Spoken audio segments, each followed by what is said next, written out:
Welcome back, everybody, and I hope you're having a great day. Today, we're going to be discussing the projects that are continuing to make progress here in this brutal crypto downturn, even though there is a glimmer of hope. Because if you guys are following the channel, we've been sort of hanging on for this bounce, which happens every single time the market corrects. And we somehow haven't seemed to get have gotten a good bounce. I'm going to take these headphones off because I'm not listening to anything right now, not yet. And today we're going to be talking about all facets of the market, from mainstream macro to, of course, what's going on right now. And of course, if you are very astute, you will also notice that it is Tuesday. That makes this a non-fungible Tuesday. Just like every other Tuesday, you can't funge it. So today we're going to be going through all sectors of the market, but paying a special attention to the one sector of the market that is behaving very differently from the others and giving some guesses as to exactly why that might be. Of course, if you guys have been following the plot for the last few years here, you know where I'm going to be headed with this, but it's going to be a great episode. I'm going to hop into some comments right now. Shout out some people in the chat. Somebody's saying UFO, some people saying hedge. Shout out to everyone. If you guys are here, you want to make sure that you go and retweet my tweet here so you can enter to win the giveaway. Again, retweet, comment, hedge, and make sure you're tuned in live. Go ahead. There's a lot of people shouting out wag me, hedge, wag me, Atari a sleeper, maybe Pong. You never know when Pong's going to come back. Let me hop actually out of this and go into the YouTube view. You can see a lot more comments. All righty. Shout out to everybody. In the audience right now. If you could all do me a favor and come together and smash that like button. We have absolutely so much to cover today. It is going to be a mega episode. And it's absolutely crazy how for the last few big dips, there have just been so much to pay attention. There's been so many different projects to pay attention to. I remember back in the September crash, that was pretty brutal. But then we got the crash in May and it was just NFT mania. It was Metaverse mania.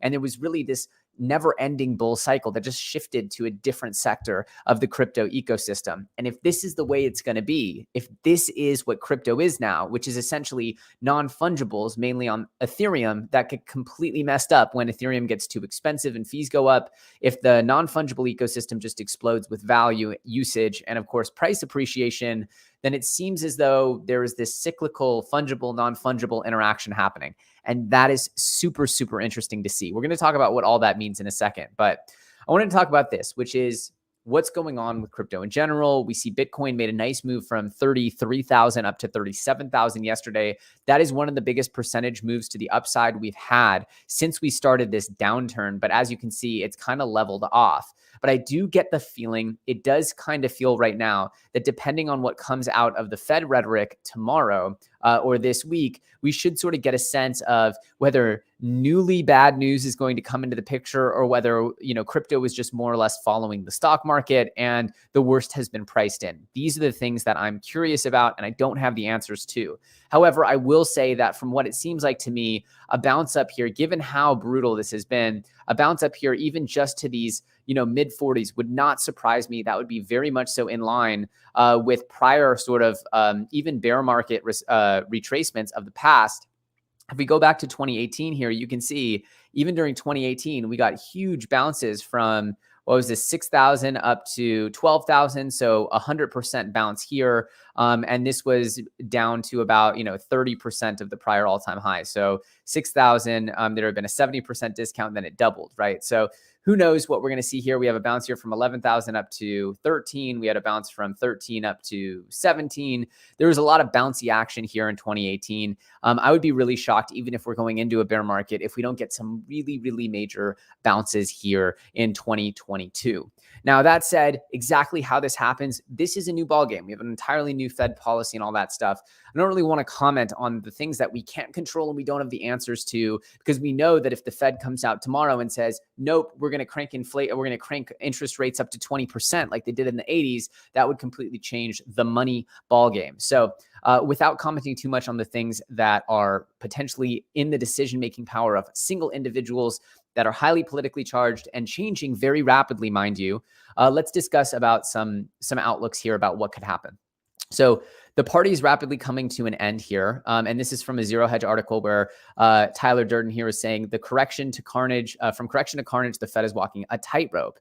Now, in reality, what we know is that this is a policy that, if keeps going, given the state of the economy, will most likely lead to a lot of pain. So we know that the economy is not sitting pretty right now. If you go into major metropolitan areas like New York, like Los Angeles, you see a lot of things shut down, completely desolate. It doesn't take a rocket science degree or an economics degree to observe very obviously that things are really bad. And so right now the question is, okay, so you want to cool down the economy to cool down inflation, but what comes next? And most educated participants are saying what happens next is that the markets drop, but not too much. And then we flip-flop back to an easy monetary policy. That seems to be the only possible outcome for both the Fed and the current presidential administration to win, meaning they controlled inflation, they put out the fire, and then also not completely tank the economy. So it's a very interesting balance that we're seeing walked here. And in my opinion, this is one of the single most important moments for risk markets to understand how this modern monetary policy of inflation is being handled, because this is uncharted territory. Now, that said, I believe this is kind of what I've been looking at. This is why I've been covering the Cathie Wood article and theory. I've been talking about this since about mid-2021, which is essentially the idea that there would be another March 2020-like moment. And is this it? Did we see the bottom, or are we going to see even more fear? The reality is that that's kind of going to be left up in the hands of the Fed right now. But right now, what we're seeing, and what I think is most likely, and this is gut, this is not data-based. You got to make your own decisions and form your own conclusions around this. But I believe that we've seen probably the most of the downside for now, until new information comes into the picture. And I could see the next few months being a little bit of a return back to normal. I could see some bullishness here. After so many weeks nonstop of down, I could see a nice little recovery. Even if this is just a bounce in the middle of a bear trend, I could see this recovering up to the 40s easily, potentially the high 40s or low 50s. And that's where I think that for a lot of people, if you were super caught offside here and you're just like thinking to yourself all night, every night, oh my God, if I had only sold up here, I'd be in a better shape, then that is your moment. Like I said, I'm happy with the way my portfolio is, with the profits I took during the bull run. Could I have done way better? Absolutely. And I'm taking those lessons in for next time, but I'm not wrecked because I hit the sell button on the way up. And that's the lesson, right? We can all take back, because I know if you were following the channel, you had gains, because the reality is that we covered almost every metaverse coin that we covered went up at some point in some degree. So no matter where you were positioned, if you were positioned in NFTs and metaverse, you probably did okay. That said, we're always positioning for next time. No one's perfect. I'm not perfect. And it's always about getting better for the next cycle. So what are we seeing right now that can help us understand in these desolate times, in these down times, what's going on with crypto? And as you guys know, in my personal view of the market, it's all about what's happening with the transition into metaverse and gaming. There's almost nothing else that makes sense to me.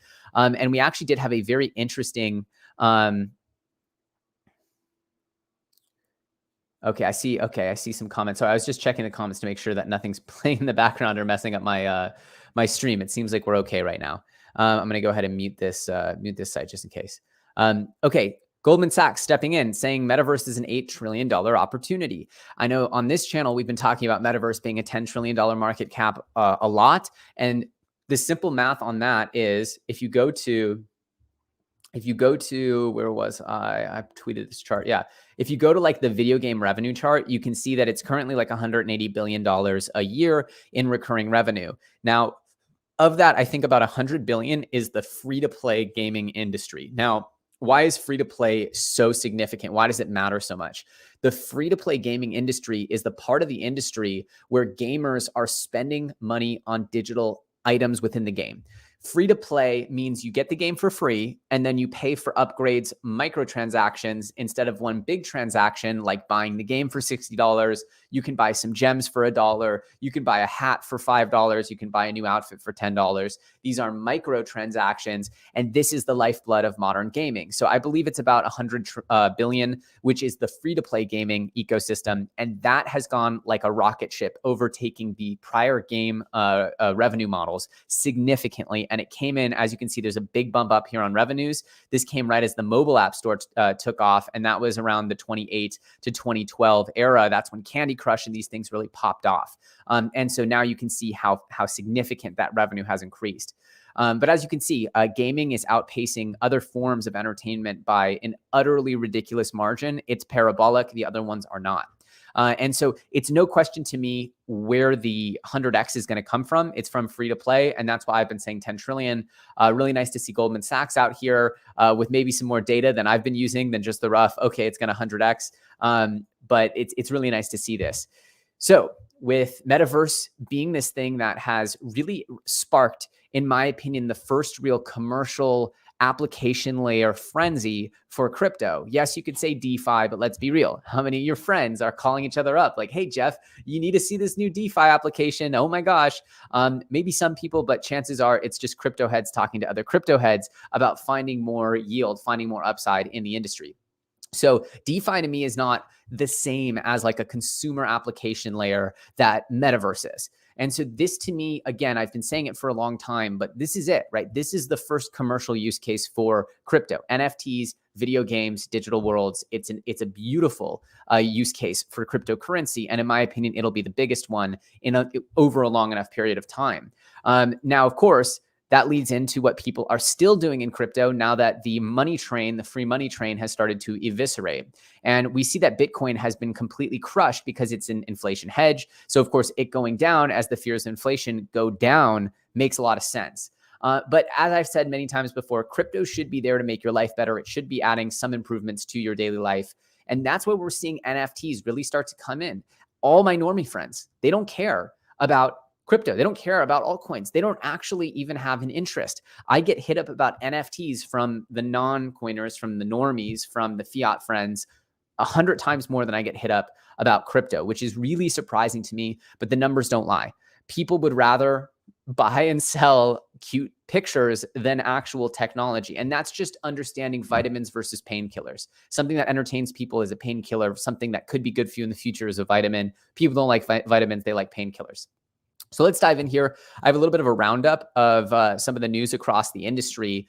And really the deal is we have a down market, but NFTs are really strong. And the key here, the absolute key for projects that are doing well is gamification. But I do want to go in here to a disclaimer. I want to have a disclaimer before I go into any of this. I am, as I've said on this channel, and if you guys are excited for this news, please smash the like button. I haven't asked for any likes on this episode. Really helps get this content out, especially in these downtimes. It really helps the channel continue to grow. So I appreciate it. If you like the video, please like the video. I want to say before I go further that everything in NFT, everything in altcoins, when we discuss on this channel, and we have a 101 course coming out where I will direct everyone to go through that 101 course before watching my videos, and during each subsequent video, I'll refer people to that. But effectively, this type of dabbling in the crypto industry, whether it's NFTs or metaverse coins or anything like that, is the bleeding edge next stuff. This stuff has the ability to go 100x, to make millions of dollars. It also has the ability to be completely lead their holders to wreckage. Now, is Bitcoin any safer than these? Yes, it is safer to a degree. But as we've seen, Bitcoin's already down 50%, over 50% from its highs. So, or it had a dip of about 50%. Anyway, the point is that you could absolutely lose your shirt anywhere in this industry, even more so in altcoins. And if you're brand new to crypto, starting with altcoins and NFTs is definitely not where you want to start. You want to take your time before you get there. So if you guys are new around here and you're just getting into this, please understand NFTs are a way more advanced, harder to play version of the game. Then we have altcoins, maybe slightly easier, equally hard in some ways. And then if you really just want the basic, easy way, you could either farm stuff with stables or stay in Bitcoin and Ethereum. Okay. Disclaimer's done. I want to talk now about what's going on in NFT land. If you guys are excited for NFTs, smash that like button. Thank you very much. So what is the story that the market is telling, which is we have a down market, NFT strong, and community and gamification is bringing growth to projects. So we're seeing various pockets where the gamification of NFTs, this isn't full video games yet, but the gamification layer around NFTs is what is super hot right now. And of course, why is this the case? Well, the reason why this is the case is because games are harder to build than gamification or game theory within an NFT ecosystem. So while it is much more difficult to build a fully realized immersive 3D gaming experience with all the art and animation, sound effects, storytelling, all those things, it's a net code, lots and lots of different pieces of that puzzle. It's much easier to add gamification layers to NFTs that make them worth trading, collecting, staking, lending, all of the things that can create velocity and create gains. And so these types of gamified NFTs are where the heat is in the market. Now, we've been talking a lot about this with the GameFi of DeFi kingdoms, crypto raiders, and now there's the Magic and Treasure DAO ecosystem. The reality is that this is something you can do with your assets that give them more usage than just buying and holding, or in the case of DeFi, buying and staking or lending. This allows for just more actions with the assets. And the result is people tend to hold on to them, the asset valuations tend to grow. So this is just something that you want to be aware of. And like I said, the goal here is not to say any one project is going to go up. I'm just here describing a trend and helping outline frameworks so that you can better understand where money is traveling in the market. Understanding the market is the first key to doing well in the market. So let's talk about some stuff going on. Now, obviously, if you guys are a fan of the channel, you'll know that I am a big Cool Cats fan. I actually started covering Cool Cats back, I believe, the first day they launched or the second day. I think I even gave out some Cool Cats on this show, which is absolutely crazy now that they are at, where are they? They are at a 14, almost 15 ETH floor. So shout out to Cool Cats. We know what's going on right now with the cats, with them pumping so hard. It's because they now have their cool pets launch. Let me know if you guys can hear this. Make sure you can hear it. And let's enjoy this little promo for Cool Pets.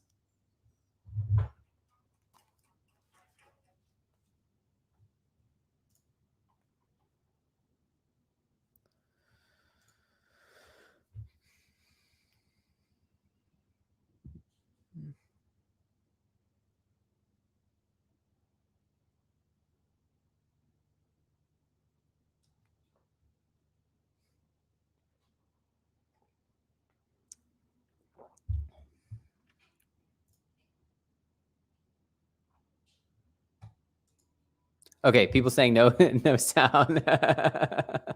Sorry. All right, let me try removing this and resharing with system audio. Oh, it makes me want to share my whole screen. I don't want to do that. All right, well, we're not going to get sound. Sorry, people. Sorry. Cool. So let's just talk about what it's saying here then. So you have cool pets. They have 4 elements, obviously, very Pokemon. We know that like a lot of the pet stuff, Pokemon is like the ultimate North Star here. So normal to follow in Pokemon's footsteps. And fire, water, air, grass. And then of course they're generative. This is good. Obviously everyone likes airdrops and free stuff that goes along with your initial items. I think that that's a really key component of what makes NFTs successful. We saw with Bored Apes, with Mutants, with the Bored Ape Kennel Club, with the merch drops. Getting stuff for having the NFT is big, even if it's not coins, which in a lot of projects it is. Now, we also know that Cool Cats is launching their Milk token as well. And so the Milk token, we can assume, has something to do with upgrading and training these cool pets. And the fact that they're not just launching a token, but also have this robust gamification layer, who knows? Maybe Milk will do very, very well. And if Milk does very well, then the pets or the Cool Cats will do very well, and pets should do very well. It's kind of one of those things where if one part of the ecosystem gains a lot of value, the others end up following. So this is a really, really big thing that we've been waiting for, and this explains this massive pump out of Cool Cats. But it also is a signal, or it's an indicator of what is working in the NFT space, and what I believe is the meta, or the main thing to focus on in the NFT space going forward, which is, why are these projects worth buying? Why are they worth holding? Somebody asked me yesterday who wanted to start an NFT project, actually an old friend of mine, and they said, I have this idea. And I said, why will someone not sell? And I think that that's a really, really important piece of information, because if somebody has a reason not to sell, then there is a likelihood, I think, and that's a good reason that the value of that collection goes up. So the question is not why to buy. There's a lot of reasons to buy, but there's also sometimes very few reasons not to sell. For example, with my Bored Apes, I'm not selling my Bored Apes despite their ridiculous price point. One, because I will not fade Bored Apes, but also because they have this ape coin coming and I want to see how ape coin does. So I'm trying to keep as many mutants and apes as I can. So understanding why not to sell is a very, very critical sort of mental framework that you can use to analyze projects. Now, it's worked very, very well. Let me hop back in here to, where is this? Creepz. Creepz actually hit, I think, 8 ETH floor earlier today, and then it dumped back down. I'm not exactly sure why it dumped back down so hard, but it hit astronomically high. Oh, yeah, it is 7.49 floor. So I was right. Yeah, I'm not sure exactly what's going on here, except great gamification, right? We went over this on the last episode, the Creepz project, and we'll hop into it again today, but great gamification on why you should hold your creep and what it gets you and what like the value of each piece of the ecosystem. And it creates game theory on why not to sell. Really interesting stuff to look into. Now, there's also some hints for going back to Cool Cats. There'll be one-of-one cool pets. And there's also some updates being made that could hint at what's to come for Land. So Psyduck is saying alpha alert. There was a minor update in the Cool Cats beta where you can right-click the places on the map, and there is a modal with info to add a new room illustration for each place. Check these out. I feel they could add much more flavor to Cooltopia. So you can see here Land is being considered here for Cool Cats World. Again, Land, resources, tokens, pets. These are components that we're going to see replicated across a lot of ecosystems. They're familiar concepts that have been made popular by noteworthy IP and games, and those are the parts of the ecosystem. Those are the types of projects that are likely, if they get those the game theory right, to do very, very well. Again, Creepz. We saw Steve Aoki now jumped into the Creepz. There's been a lot of high-profile buyers of Creepz. Like I said, I first heard about Creepz from FaZe Banks. He sent it over to me, and it's done just insanely. And this is because Creepz has just incredible game theory. So let me go ahead and show you what they're doing here, which is essentially your initial creep yields 1,800 of these Lumi tokens. The Lumi tokens then are needed to mint the next part of the ecosystem, which is the Armory NFTs, which then have their own yield.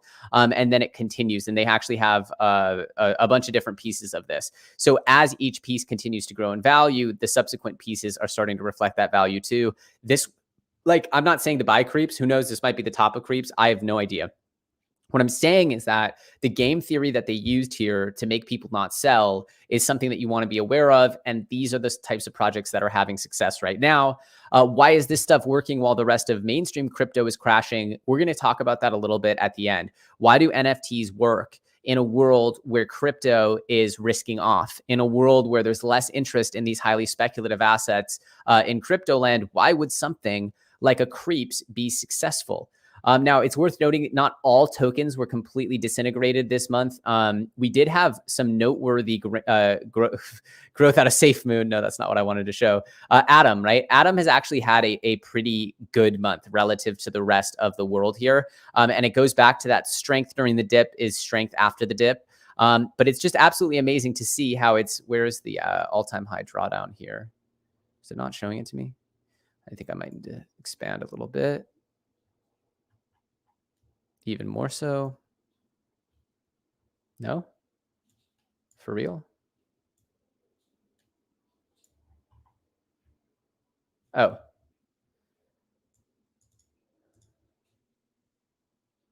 Oh, did CoinGecko just change its setup here?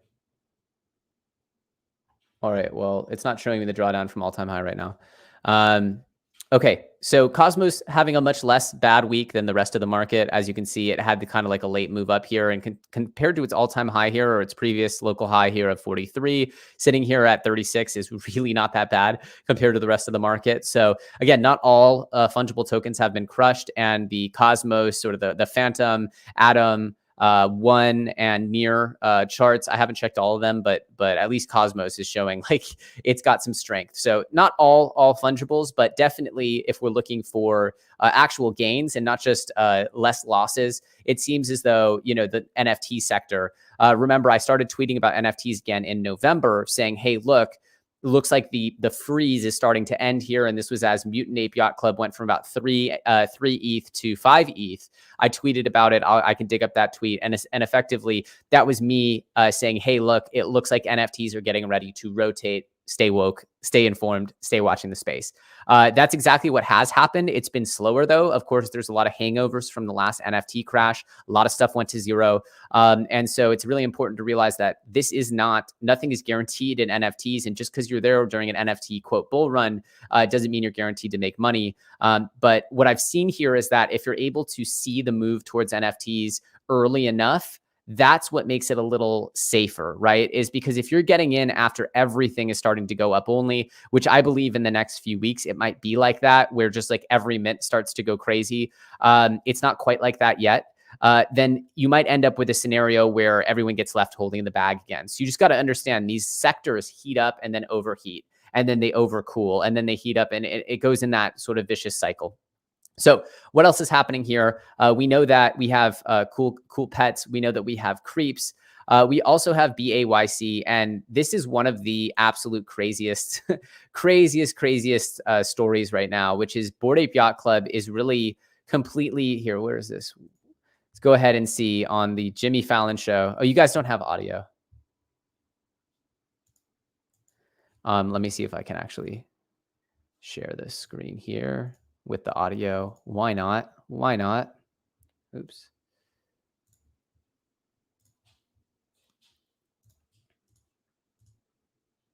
Yeah, I jumped in.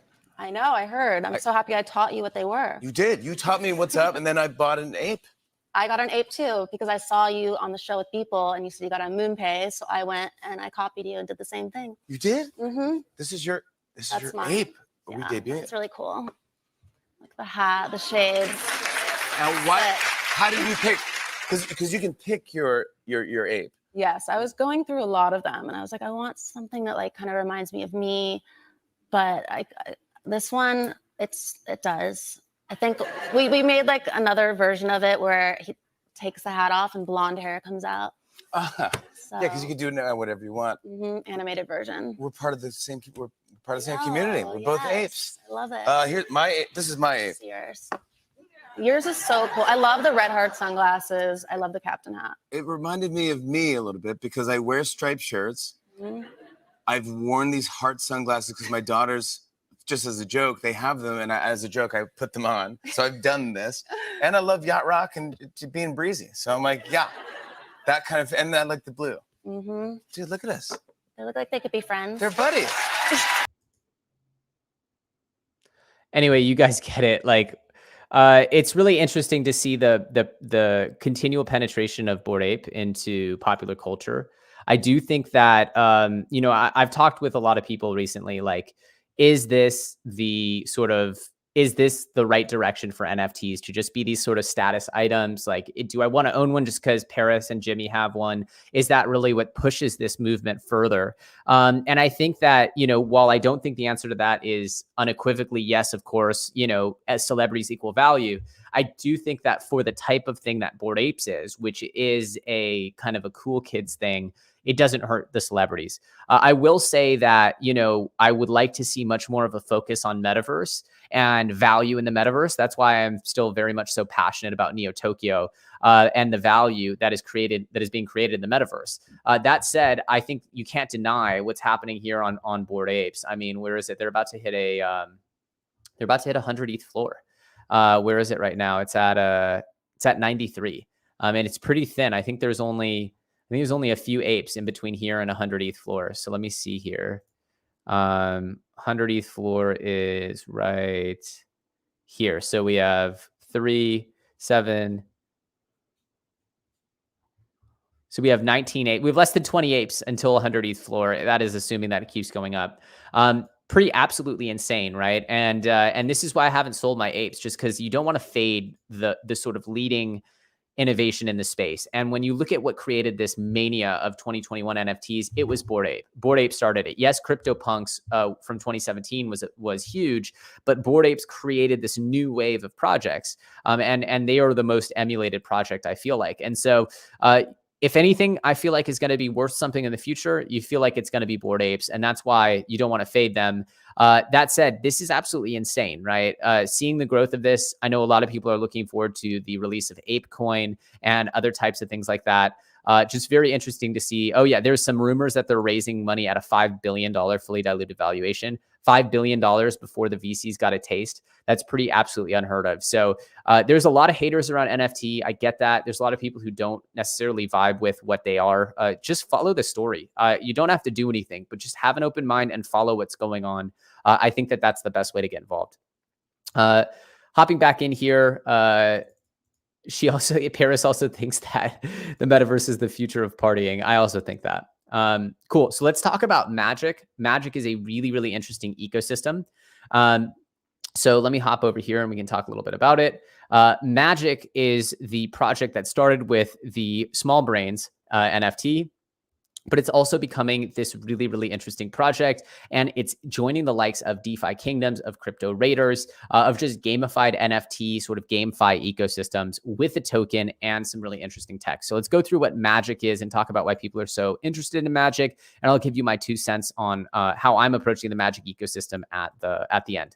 So he says, Uncle Pennybag says, many people have asked me why I spent 300 ETH into an illiquid L2 NFT, topping some of the highest sales versus CyberKong's Cool Cats amidst a bear market that doesn't even have a game out at the moment. Blows my story. Let's go ahead and view in Reader. That'll be nicer, right? That'll be nicer. Smash like for Reader. Okay, or not. I think my computer just froze. No? Oh, it really didn't like that, Reader. Come on. All right, no Reader. No Reader for you. Okay. So Treasure DAO is the name of the project, and the token is called Magic. And as you can see, the discord.gg/TreasureDAO is where you can actually join the community. So he says he found out about it early on as he has been balls deep into Arbitrum since day one. He bought when Magic was under a penny or under 10 cents. He brought a Small Brains NFT for essentially $10. And that was 100 Magic was the floor. And he always liked the Small Brains collection. Now, whether or not you like the art, that's not what we're here to pursue. I know a lot of people, when they get into NFTs, are focused on art. I think personally, the better thing to be focused on is the mechanics of the NFT. That is, in my opinion, easier to predict whether or not it's going to appeal to people than art. Art is very, very much so not something I'm an expert at, and I don't plan to be. So what I do like is the game theory and mechanics, and looking at those are very, very interesting. Small Brains began as a loot derivative. Now, loot, if you guys don't know what that project was just a bunch of text boxes, and it really blew up the idea that you would sort of give the component atomic particles out to the community and let them build something. Loot definitely inspired a lot of things, including Neo Tokyo. So loot definitely had some positive things, even if the loot project doesn't end up going anywhere. So he says, for whatever reason, I didn't have the motivation to buy. Then 1 month and 100x later, he started seeing some, what's FDs? He started to, I don't know what FDs is, across different groups using Small Brains as their PFPs. I showed interest, but it felt bad seeing Magic hit $1 and Small Brain floor at 1K Magic floor, which meant I had in effect missed a 100x. So he's saying at 10 cents and 100 Magic times 10 times 10, you missed 100x. He's never chased for profits before, but he thought he would buy his first Small Brains. So anyway, he goes through his journey here and he starts talking about how the ecosystem works. But effectively, just because I don't want to read through this guy's tweet forever, as you can see, it goes on for a long time. The Treasure DAO ecosystem is pretty robust, and they have several different pieces of their puzzle. They have a DEX. They have this new project called Bridge World, which they believe will become their main focus of their NFT universe. They have their Small Brains project, and they see themselves as like a platform for other games to launch on top of as well. I think that this is kind of a slippery slope to see your NFT platform project as a platform for others. So that's kind of where the only thing that I'm a little bit hung up on.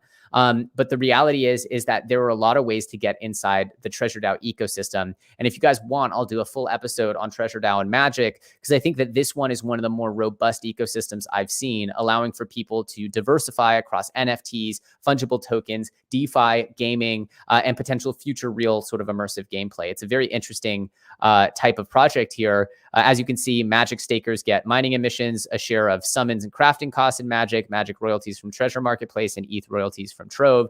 So as you can see, they have the Trove, they have the Treasure Marketplace, they have crafting and summoning, and then they have mining emissions. So there's various different pieces here. You can already see the robustness of the Magic ecosystem through this little screenshot.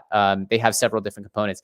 I find that more is more a lot of times because it diversifies the risk of any one of these pieces not being valuable enough.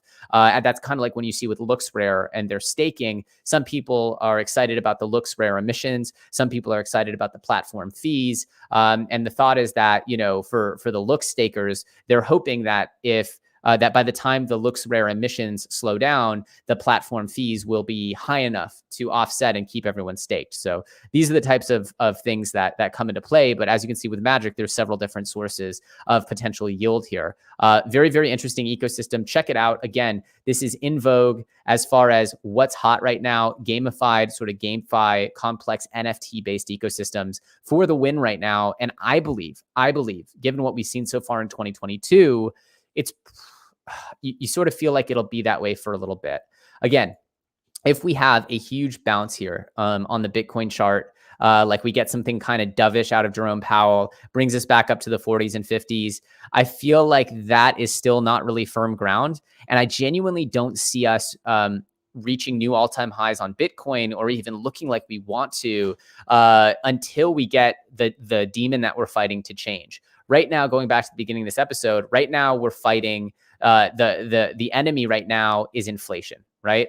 So we first want to curb inflation, but then the idea is we'll probably end up teetering on the brink of recession. So after fighting inflation, we'll look at how to stimulate the economy away from recession, because the economy is definitely not on firm ground where you could just rug all this stimulus and hope everything goes well. You know, we're still dealing with the Rona in many different ways, making record amounts of highs on cases and stuff like that. So the question is, how do we do this? How do we switch from curbing inflation to curbing a recession? Well, once the public and the voting public stops worrying about prices and starts worrying about the fears of recession, the thought is the money printer turns back on. Once this flip happens, this is where I expect all cryptos to do insanely well. So the question is, when is this flip happening, and how do we position ourselves so we can, one, survive to see it, and two, not get completely chopped up waiting. So these are the goals right now, is to understand that this is a pivot that to me is unavoidable. I don't see how they're going to avoid it. It's not like, you know, the fairy, the fairy godmother is going to come down and wave a wand and the economy is just going to fix itself and jobs are going to be paying living wages and everyone's going to sail off into the sunset with their 9-to-5s. No, things are shifting in a big way, and I don't believe the need for stimulus is gone. So the question is, when is this flip going to happen? And what we're seeing is, until this flip happens, stuff that is rooted more on the NFT than on fungible side of things appears to be significantly more exciting to the crypto community than the fungible side. Now, the question is, it's not about risk, right? Because we know Bored Apes are super risky. We know that all these JPEGs are super risky. Just the same as, you know, any of these fungible tokens. So it's not a question of risk, but there is a question of who are NFT buyers and why does NFT buying seem to do so well in these winter periods, in these off periods. That is a question that we have definitely pieces of data for, like low fees equal more usage of NFTs in Ethereum network. Stable ETH means that you kind of know when you're trading against ETH that you're getting more or less depending on your returns against ETH. But there's definitely an extra layer here of NFTs being an actual, bear with me here, an actual consumer use case for the blockchain. Whereas DeFi are, you know, another sort of recycling of cryptos, not necessarily a consumer use case that are bringing in users hand over fist. NFTs are bringing in new users. NFTs are exciting to people. As much as they're polarizing, they are bringing in new audiences. So maybe it's during these periods where NFTs start to grow a little bit in price, that's even more interesting to people than maybe this mainstream crypto stuff. So these are psychological pieces of data that I'm trying to get my head around to really make the best possible decisions in the market. But I know if you guys were following this channel, we talked about the market settling down, altcoins stopping, and NFTs taking off. And it's literally happening just as we had hoped, right? This is like best case scenario for NFT industry. And you're also seeing things like LooksRare, with coming out of nowhere, right? And they have like, looking at their platform, they have a 3.8. At one point, they were as high as a $7 billion fully diluted, right? That's like outstripping a lot of these metaverse coins as well. And then if you look at their platform, looksrare.org. If you look at their platform, you can actually see, it's pretty similar to OpenSea on the landing. It's pretty similar, right? It's pretty similar. The biggest thing is the rewards that you can get for staking and trading. So it's going to be very interesting to see the wars that happen here around decentralized marketplaces for NFTs. As NFTs and trading fees heat up, and this market becomes the sort of core focus or the only game in town, whatever you want to call it. Wow, ... It's coming back, having a good day. That's crazy. I found these really early on. Sold a lot for absolutely nothing during the crash, the tax loss harvest. But I did always think the art was cool. Anyway, the point is, it'll be very interesting to focus on NFTs, the fees being created by them, the gamified ecosystems, and of course, platforms like LooksRare or other NFT platforms that are core pieces of this hot zone in the market. So these are the things that I'm looking at. Again, Creepz going well over 100x, Bored Ape Yacht Club or Mutant Ape Yacht Club going crazy, Doodles and Cool Cats going crazy. These are very strong signs that the NFT market is getting very healthy again. And usually after healthy, it gets overheated. So just know if things start getting too easy in NFTs, you do not want to be caught sitting on a ton of NFTs. If you're caught sitting with too many NFTs when the market changes, you can be in serious trouble. So just big disclaimer, NFTs can really leave you wrecked because once the liquidity dies, you can't sell it at all. Whereas with tokens, you can always sell them. So just keep that in mind. Hopping back in and just doing a little bit of a recap before we hop into some questions. We have the market again down, NFTs strong, and gamification being the key. Cool Cats, their land, their pets, Creepz, as well as Bored Ape Yacht Club continuing to gigapump, and Magic ecosystem, all of which are seriously interesting. And if you want, Furballs. So Furballs is a project that's super popular within Neo Tokyo because of some of the unique pieces of gamification happening. I encourage you guys to look at it. But here's a little bit of information here. As you can see, there was a Furball sale here for, it's not showing me the amount, $19,000, right? So an 8 ETH sale here of a Furball. And I did actually fade this project at first, which was a huge mistake. So they're launching similar gamification layers where you can do voyages. There are 3 different voyages. Any number of Furballs can go on a voyage. Each Furball will need to pay 100,000 fur for each voyage. Each Furball will need level 75 to join a voyage. You may be able to win back some fur and loot during your voyage. Again, as you can see, this is a game of collecting, leveling up, deploying, and yielding, but just doing so in a very active environment. So yeah, someone's saying bear market boyos, and that very well might be the case. But I'm just saying, here's the stuff that's working. Stuff super risky. Keep your eyes on it. Beatles now are going to auction all their historical music stuff as NFTs. Shiba Inu is joining the metaverse, and Goldman Sachs validating the metaverse as well. Cool. Let's hop into some Q&A now. I think this has gone through enough programming, and we can start seeing. Oh my Lord, there are so many super chats. Okay. What do I think about Mega Weapon? What I saw was pretty cool.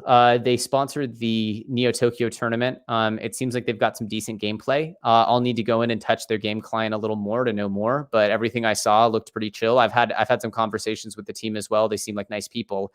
I can't comment on whether or not it's undervalued, overvalued right now, or in general. I don't like to make those comments. I like to just outline my thought processes. Sorry for the missing your super chat, Mitchell. All right. I can see this super chat about Mega Weapon. Can you talk more about it, Elliot? 18 million market cap, 10 million total supply. Yeah, I don't know too much about Mega Weapon. They sponsored the tournament. It's got gameplay. It looks like a voxel game, which to me, the biggest thing about Mega Weapon that I would say is, the gameplay and how well it's going to protect them. I do think we're going to be entering into a world where things like Creepz, where is it? Things like Creepz will, even if I'm looking at Creepz, which is a gamified NFT project, which I think gets a lot of things right. The question is, what happens after they get through their rollout? And what's propelling Creepz is the value of Lumi, and value of Lumi is going up because they're going to be a future mint with Lumi. What happens when there's not another future mint planned and the value of Lumi, and all of a sudden what's been propping up this whole ecosystem? So I think it's going to be quite interesting to see what happens with something like Creepz. I do think it's a very strong project, but it's worth noting that you need to understand why these things are pumping. So I think the same thing is good for video. It's good to think of for video games as well. And I think that gaming projects should be taking notice of some of the NFT mechanics going on with Creepz, going on with Magic, going on with DeFi Kingdoms, going on with Crypto Raiders, but also adding in the gameplay layer. So I think that there's sort of a way that you can balance it where you have the NFT gamification, this sort of game theory, and then you actually have the video game. And I think that the combining those two is sort of going to be very interesting in the short term. So that's kind of what I'd say. As I'm evaluating video games, I'm looking for interesting game theory as well. Thoughts on My Pet Hooligan? Again, another sponsor of the Neo Tokyo tournament. I think they have amazing artwork. The My Pet Hooligan animation. My Pet Hooligan animation is some of the best I've seen. It's like a better version of Fluff World. I don't mean to offend anyone with that, but their art to me is way better. The question here is, I know that they're trying to build a game, but what it looked like from the game is it just kind of seems like a map that you're running around doing animations with your character. So I don't really know much about the gameplay and what it's going to be like. So I treat this more as an art project right now, but it is definitely funny. I'm highly entertained, and the ability to crank out content. They seem to be able to crank out content pretty quickly. I think they have one of those animated things where somebody's just talking and the character's kind of mimicking their facial expression and animation as they're talking. So it's really interesting stuff going on with My Pet Hooligan. Again, I tweeted about them very early on. They tweeted at Neo Tokyo about the meta tournament, and I shared it with Becker. And so, I have positive feelings towards them, but I don't know whether they have the game theory yet to send this price any higher. We'll see.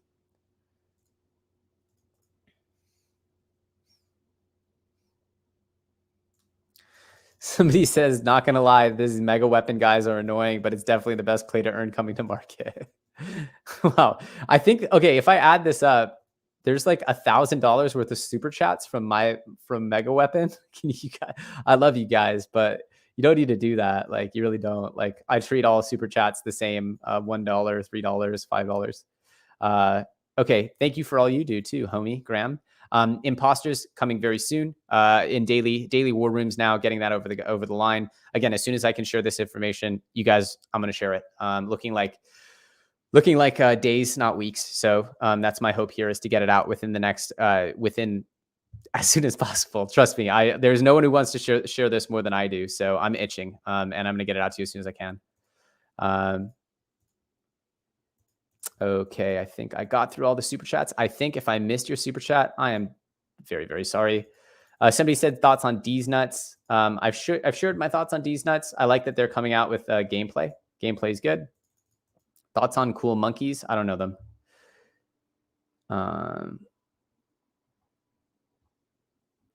Okay. Lots of projects being shilled, but a lot of which that I don't know. So some of which, if I don't know, I don't know what to say. I'm not going to do the research sort of live time with you, because I think that, what I've said in the past is people will sometimes take me just kind of looking at a project and take a clip and put it on Twitter and make it seem like I've been shilling them, which I haven't. Thoughts on Super Farm? It's funny.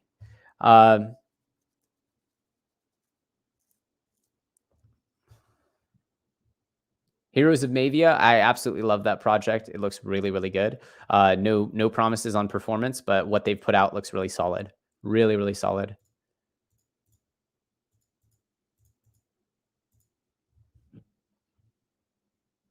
Somebody said, surprised Moonriver has dumped so hard the last few months. Yeah, I haven't checked out Moonriver in a bit. Let's check it out. This polka dot world has been very strange. It's been very, very strange to navigate. We know that parachains are huge. We know that they're a big deal. But how do I say this? It's really hard to understand the role of Kusama and Polkadot. It's really hard to see where the value is going to be divided. And the general thought process is that you just have more lower value chains on Kusama and then the highest value chains on Polkadot. And so you got to wonder, like, the team behind Moonriver is the team behind Moonbeam, and they have another chain in Moonbeam on Polkadot's big chain. So you just got to wonder where the attention is going, especially now that Glimmer's out. So Glimmer, which by the way, I am an investor in Moonbeam. So full disclosure, I hold bags. I believe I'm locked for like another 12 months or something. A lot of people ask how I get to invest in projects that are not open to the public. And the reality is that accredited investors have different rules. So I'm an accredited investor. I'm able to get in under accredited investor rules for a lot of projects that don't. It actually just takes time and energy to check accreditation. So some of these projects are willing to check my accreditation, check my status as a qualified investor, and then I actually am outside the rules of the same types of sales towards the general population. So that's why a lot of people get frustrated in the comments, say, why are you able to invest in things? It's because I'm accredited and because projects are willing to put up with me being accredited US and go through that process. As far as Moonbeam, you got to wonder, right? They're sitting at a $7.5 billion fully diluted. And you just got to wonder how much they're going to focus on Moonriver going forward. I don't know what the answer is. So they have 10 million. Yeah, so this is, it looks like it's about 10% of the value of the FDV here is 785. The FDV here would be, the FDV here would be 7.6 billion. So yeah, about 10x bigger Moonbeam than Moonriver on fully diluted. Again, we don't know how this is going to shake out, but if I had to flip a coin, I would say that the projects building on Polkadot seem to be more things that would make sense long-term for value to accrue in. So we'll have to see how this plays out. I'm a big Polkadot fan. I think it's a huge, huge innovation in the space. I'm a big Cosmos fan as well. I think they're very comparable and, similar ideas, those ecosystems. And regardless, what we should really be hoping is to see scale be achieved through these types of innovations. Because if interoperable blockchains can achieve scale and through the throughput needed for global blockchains, then we're really doing something important. In the end, I believe that the future is not just one chain, but many, many chains sort of interacting and collaborating. Let me go ahead and hop into some comments.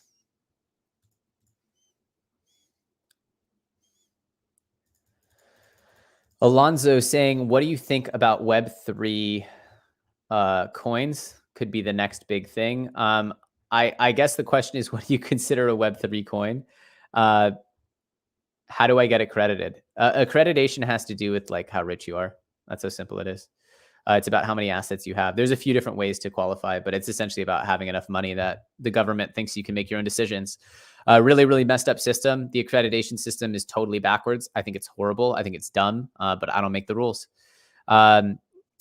So Alonso says, what do you think about Web3 tokens could be the next big thing? Are you talking about decentralized web, like things like a Kosh network and stuff like that? Or are you talking about Web3 coins like ApeCoin from Bored Ape Yacht Club? So I'm not really sure what you're talking about. I think decentralized web is a narrative, and I think it's very far off narrative, but it'll move cyclically.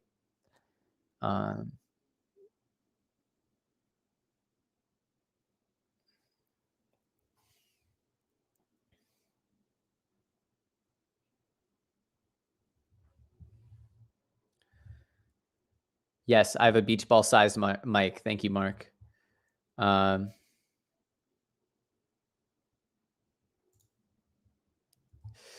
This is a great question and a really sick PFP there from the Apes R Us project. Shout out to Apes R Us. It's a project launching on with some support from Superfarm, some advisory there.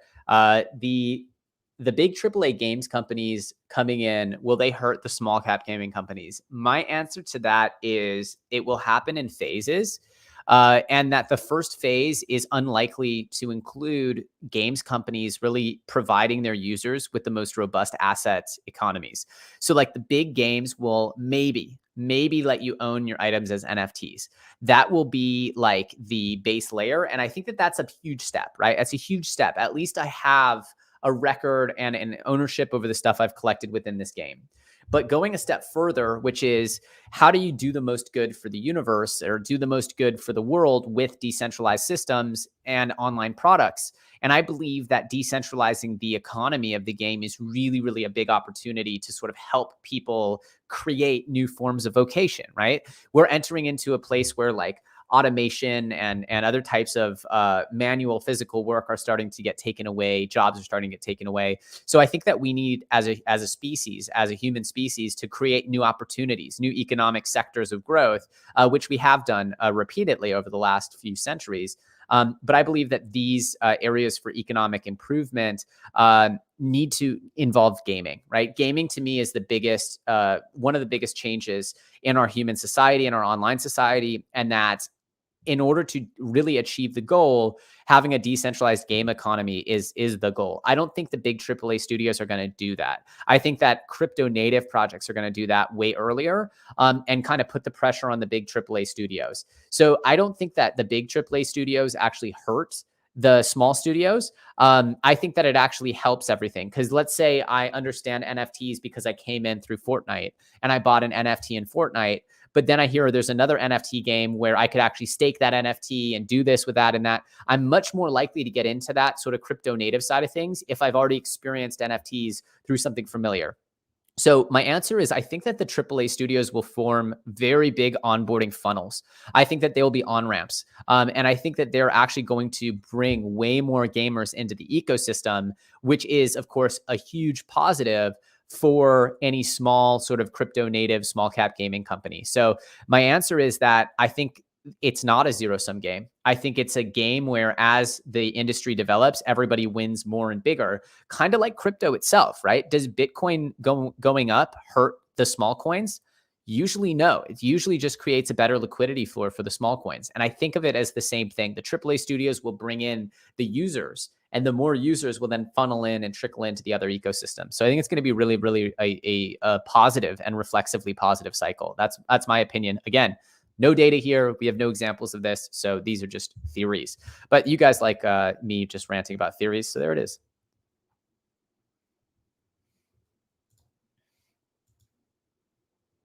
What are my thoughts on ZK Rollups? I'm hugely mega bullish. I think that if you're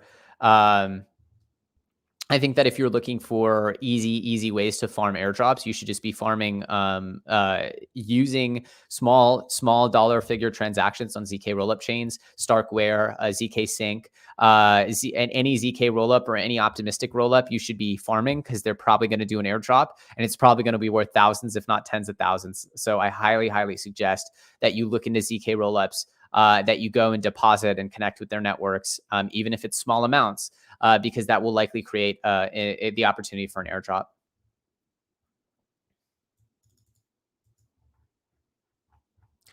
Somebody says, don't take this the wrong way, but your game calls got destroyed. If you are wrong and we go into a bear wipeout phase, what's your plan to retain value? So I don't take it the wrong ways because I was saying the whole time throughout the whole second half of 2021, when the metaverse thing was heating up, hey, we know this is going to crash. We know that this isn't the main run. And how do we know this? Because this is all FOMO from Axie going crazy and then from Facebook changing their name to Meta. We knew why the market was pumping. It wasn't because billions of people started using the metaverse. It was because people had just finally had their aha moment and going, oh, this is real. This is not some fallacy of the future. This is actually a real industry that's developing.